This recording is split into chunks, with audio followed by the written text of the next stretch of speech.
তরল পদার্থের কোনো আকার হয় না, তাকে যে পাত্রেই রাখা হয় ঠিক সেই পাত্রের আকারই সে ধারণ করে। এই কথাটা বলার একটাই কারণ মেয়েরাও হচ্ছে ঠিক সেই তরল পদার্থেরই মতো। সে যখন যে পরিস্থিতিতে থাকে বা যে পরিবেশে থাকে তখন সে নিজেকে সেই পরিবেশের মতো করেই গড়ে তোলে। যেমন ধরুন, একটা মেয়ে যখন তার বাবার বাড়িতে থাকে, তার বাবা মায়ের তত্ত্বাবধানে, তখন কিন্তু সে একরকমভাবে থাকে। আবার যখন সে বিয়ে হয়ে যখন সে তার শ্বশুরবাড়িতে আসে, তখন কিন্তু সে তার শ্বশুরবাড়িতে আর এক রকমভাবে থাকে। আবার যখন মা হয়ে ওঠে, তখন কিন্তু সে আবার অন্য রকমভাবে নিজেকে মানিয়ে নেয়। তাই না বন্ধুরা? কথাটা কি ঠিক বললাম?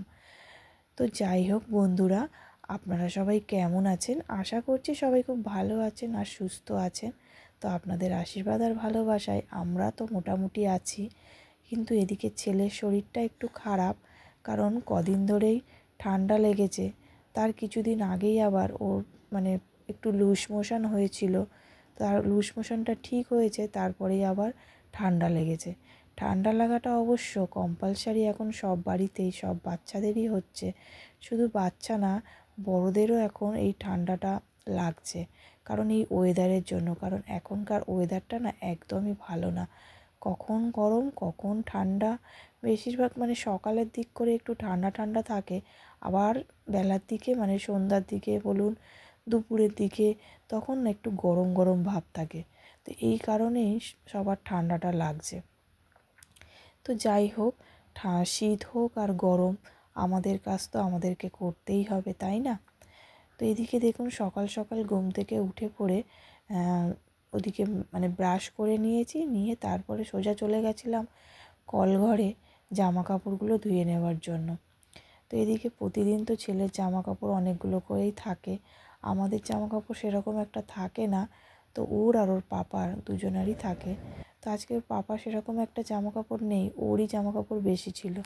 তো সেগুলোকে ধুয়ে ডেটল জলে আমি ভিজিয়ে রেখেছিলাম কিছুক্ষণ। তো তারপর সেগুলোকে আমি এখন জল ঝরিয়ে শুকাতে দিয়ে দিচ্ছি। আর আমাদের এই দিকটা না রোদ্দুরটা সকালবেলা অতটা আসে না, তো আসতে অনেকটাই দেরি হয়, কারণ শীতের বেলা তো, সেই কারণে রোদ্দুরটা আসতে অনেকটাই লেট করে। তো যাই হোক, তার রোদ্দুর আসুক আর নাই আসুক, আমাকে তো আমার কাজ করতেই হবে। কারণ এই কাজগুলো যদি আমি না করি, পরে আর করতে পারবো না, কারণ বাড়িতে তো সেরকম কেউ থাকবে না, সবাই সবার কাজে চলে যাবে, আমি আর আমার ছেলে একাই থাকবো। তো ওকে সামলিয়ে আমি আর এই সমস্ত কাজবাজগুলো করে উঠতে পারবো না। তো সেই কারণেই তাড়াহুড়ো করে কাজগুলো সেরে নিচ্ছি।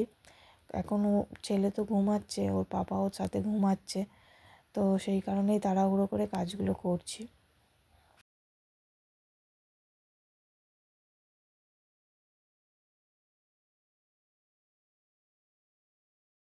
তো এদিকে ছেলে তো উঠে পড়েছে, ওকে আর আমার এদিকে জামা কাপড়ও মেলা হয়ে গেছে। তো ওকে এখন খাওয়াবো, আর এদিকে ও ঘুম থেকে ওঠার পর ওকে মুখ টুক ধুইয়ে জামা কাপড় চেঞ্জ করিয়ে দিয়েছি। তো ওকে আজকে দুধ আর বিস্কিট খাওয়াবো। আমি দিচ্ছি, তুমি পারবে না খেতে। আজকে আজকে ভাবলাম যে ওকে খাওয়াতে খাওয়াতে আমিও আমার টিফিনটা খেয়ে নেব। কারণ কি হয় বলুন তো, ওকে খাওয়াতে এতটা টাইম লেগে যায় যে আমার সকালের টিফিনটা আর করা হয় না, অনেকটা বেলা হয়ে যায়। সে অনেক ভোরবেলা ও খেয়েছে, দুধ খেয়েছিল, তো ওর প্রচণ্ড পরিমাণে না খিদা পেয়ে গেছে। তো সেই কারণে ও আমার আর অপেক্ষা করছে না যে আমি কখন দেব, ও নিজে থেকেই নিয়ে খেতে যাচ্ছে। কিন্তু নিজে থেকে নিয়ে তো আর খেতে পারবে না, না সব ছড়িয়ে এদিক ওদিক ছড়িয়ে ছিটিয়ে করবে, ফেলবে। আমি দিচ্ছি বাবা, যাও যাও খাও, খাও খাও না, খিদা পেয়েছে পাপার।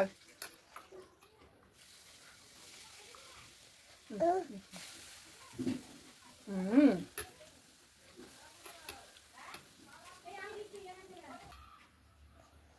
নাও। তো আমি এখন আর টিফিনটা করিনি, ভাবলাম যে ওকে আগে খাইয়ে নিই, খাইয়ে নিয়ে তারপর আমি আমার টিফিনটা করব। তো সেই কারণে ও এখন বসে পড়েছি ওকে খাইয়ে নেওয়ার জন্য, কারণ ওকে মানে খাইয়ে আগে শান্ত করি, তারপর আমি আমার আর টিফিনটা করব। ওর প্রচণ্ড পরিমাণে খিদা পেয়ে গেছে, নাহলে ও কিন্তু এইভাবে খায় না, ও একদম খেতেই চায় না জানেন তো। মানে ওর গালে একবার করে দিলে ও মুখের মধ্যে নিয়ে মানে বসে থাকে। মানে খাওয়াতে খাওয়াতে প্রায় 1 ঘন্টা 1.5 ঘন্টা তো লেগেই যায়। তো আজকে এত পরিমাণে খিদে পেয়েছে যে ও তাড়াতাড়ি করে খেয়ে নিয়ে আবার আমার কাছে আসছে নিজের থেকেই, মানে ওকে দেওয়ার জন্য, মানে খাবার ওকে দেওয়ার জন্য। তো বন্ধুরা, অনেকটা টাইম পেরিয়ে গেছে, এখন প্রায় 11:30টার মতো বাজে। ওদিকে ছেলেকে ঘুম পাড়িয়ে দিয়েছি, ও ঘুমাচ্ছে। তো তার ফাঁকে আমি কাজগুলো সেরে নেব, অনেকগুলো কাজই বাকি আছে। আজকে অনেকটা দেরি হয়ে গেছে, প্রায় 8:45টার সময় ঘুম থেকে উঠেছি। তো কালকে হাজব্যান্ড গেছিলো, মানে ও যে ডিজে প্রোগ্রাম করে সেখানে গেছিলো। তো আস্তে আস্তে অনেকটা রাত্রি হয়ে গেছে, প্রায় 1টার মতো। তো সেই কারণে মানে সকালবেলা উঠছিলাম 7টার দিকে, কারণ 7টার অ্যালার্ম দেওয়া আছে।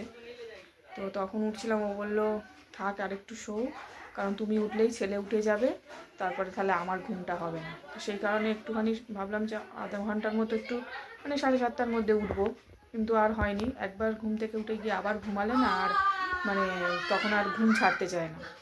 তো এই করে করে প্রায় 8:45টার মতো বেজে গেছে। তো সেরকম কোনো কাজবাজ হয়নি, শুধুমাত্র জামা কাপড়গুলো ধুয়ে মেলে দিয়েছি, দেখতেই পেলেন। তো এখন ছেলের খাবারটা ওকে ঘুম পাড়িয়ে দিয়েছি, কারণ ও জেগে থাকলে আমি কোনো কাজই করতে পারবো না। কারণ ও না মানে ওকে সবসময় কোলের মধ্যে নিয়ে রাখতে হবে, নিচে খেলবে নাও বলাটা ভুল, খেলে ওর মুড অনুযায়ী। ওর মুড ভালো থাকলে ও নিচে একা একা খেলবে, নালে আমাকে কোলের মধ্যে নিয়ে রাখতে হবে। তো যাই হোক, ও এখন ঘুমাচ্ছে, তার মধ্যেই আমাকে তাড়াহুড়ো করে কাজগুলো করতে হবে, ওর খাবারটা বসাতে হবে। তো যেহেতু ওর আজকে মানে ওকে আজকে স্নান করাবো না, কারণ ঠান্ডা লেগেছে, একটু সর্দি মতো হয়েছে। তো ও উঠলে, ও এখন ঘুমাক, উঠলে জানি না কতক্ষণ ঘুমাবে, বেশিক্ষণ তো ঘুমায় না, খুব জোর হলে 15 মিনিট কি আধা ঘন্টা এরকম ঘুমায়। তার মধ্যেই আমাকে কাজবাজগুলো সারতে হবে। আর আজকে বৃহস্পতিবার, ঠাকুর দেওয়াটাও আছে, সেটা অবশ্য মাই দেবে, শাশুড়ি মাই দিয়ে দেবেন ঠাকুরটা। তো যাই হোক, তার মধ্যেই আমি কাজবাজগুলো সেরে নিই। তো দেখতে থাকি।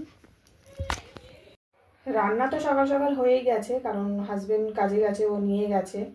তো এখন ওই ছেলের খাবারটা বসাবো। তো এখানে আলু কুমড়ো আর একটু বিনস নিয়ে নিয়েছি, এই যে আলু কুমড়ো আর একটু বিনস নিয়ে নিয়েছি। তো আজকে এই দেবো, আর একটা ডিম সিদ্ধ করে নেব।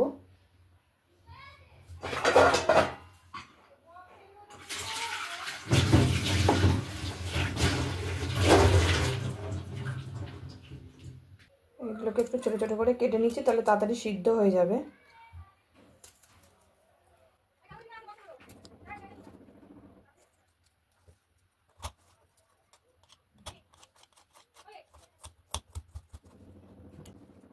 কেটে নিচ্ছি, এর মধ্যে একটু চাল দিয়ে ভাত দেবো। আমাদের যে ভাত আমার রান্না হচ্ছে, সেই রান্না ভাত দেবো।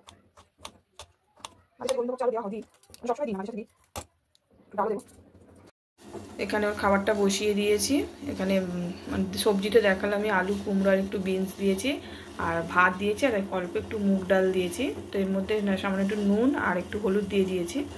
তো ওকে আমি 1 বছর পর্যন্ত নুন মানে কোনো রকম মশলা বা নুন চিনি এগুলো আমি খাওয়াতাম না। তো 1 বছর হয়ে যাওয়ার পর থেকেই ওকে আমি এগুলো দেওয়া শুরু করেছি।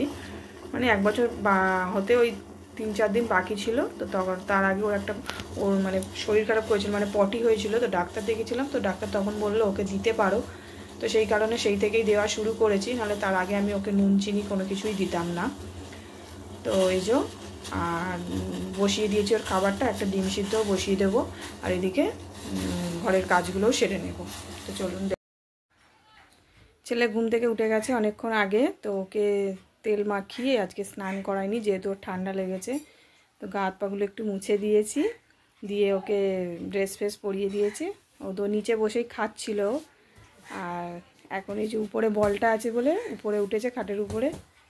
তো ওকে খাইয়ে দিচ্ছি, খাইয়ে দেওয়ার পরে তারপরে আমি যদি মা আসে তাহলে স্নান করতে যাব, নাহলে দেখি কি করা যায়। এই যে বল নিয়ে খেলছে, এই যে বলটা নিয়ে খেলছে। ও এতক্ষণ নিচেই বসেছিল, খেলছিল। ও বাবালে, ওই দেখো কে এসছে,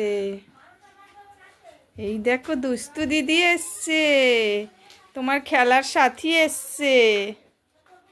বলো দিদি, তুমি স্নান করেছো? করে নিয়েছো? খাওয়া হয়ে গেছে তোমার?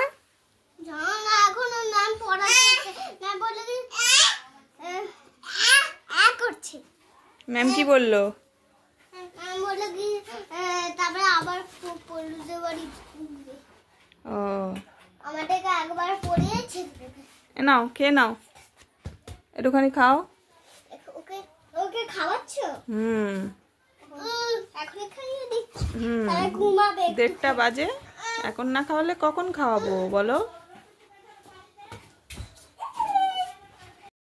এই যে আবার নিচে নেমে গেছে, ও এসছে বলে, ওর সাথে খেলবে বলে। তুমি ভিডিও করছো? এই যে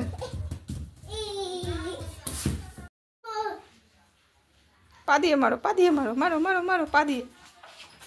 ইয়া